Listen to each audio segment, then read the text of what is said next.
I'm uh I'm not really sending a message. It's just for effect. I was just pretending to because I was going to be making this video.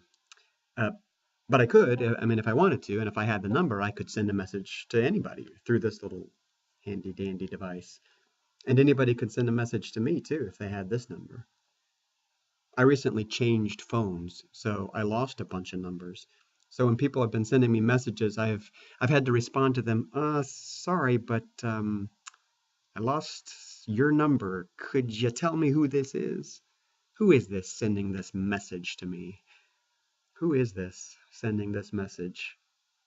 It must have been what Zechariah was feeling in the first chapter of Luke when Gabriel showed up in the middle of worship and said, Hey, I got a message from God. Zechariah was like, Who is this really? Gabriel came to Mary just a few verses later with another message, and Mary said, Well, I'm not sure how that could possibly be true.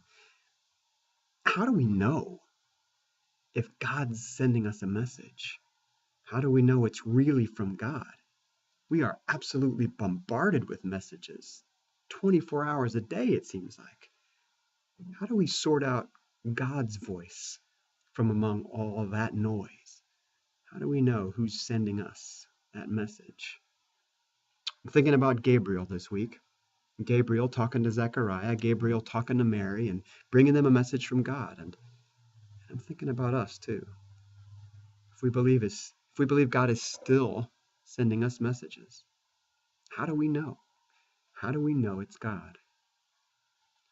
You are all welcome to come and worship at Campbell this week, and let's think about that together.